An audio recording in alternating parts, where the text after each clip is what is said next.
ఈ రాయలసీమ కోసం ఒక వికేంద్రీకరణలో భాగంగా కూడా హైకోర్టును రాయలసీమ కావాలని చెప్పి కర్నూలు తీసుకొస్తే నువ్వు ఈనాడు నువ్వు చేస్తున్నది ఏమి అంటే నువ్వు రాయలసీమ పుత్రుడి రాయలసీమ వాసి అని చెప్పుకునేవని రాయలసీమ నువ్వు వచ్చేసి హైకోర్టును మళ్ళా కూడా తాడేపల్లిలోనే పెట్టి ఇలాంటి అమరావతిలోనే ఉంచి నువ్వు వచ్చి బెంచ్ ఇస్తానని చెప్తావా?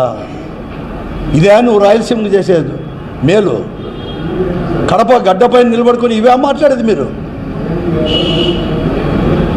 ఆ రోజు ఈ రాష్ట్రం విభజన కంటే ముందు మేము పార్లమెంటు సభ్యులుగా ఉన్నప్పుడు, డాక్టర్ మన్మోహన్ సింగ్ గారు ప్రధానమంత్రిగా ఉన్నప్పుడు ఈ ఆంధ్రప్రదేశ్, ఉమ్మడి ఆంధ్రప్రదేశ్ మరొక ఎయిమ్స్ అనేది కూడా ఒక హాస్పిటల్ తీసుకొని వస్తే అత్యంత వెనుకబడిన రాయలసీమలో అనంతపురం తెమ్మంటే అందరూ ఒప్పుకున్నారు ఏకంఠంతో.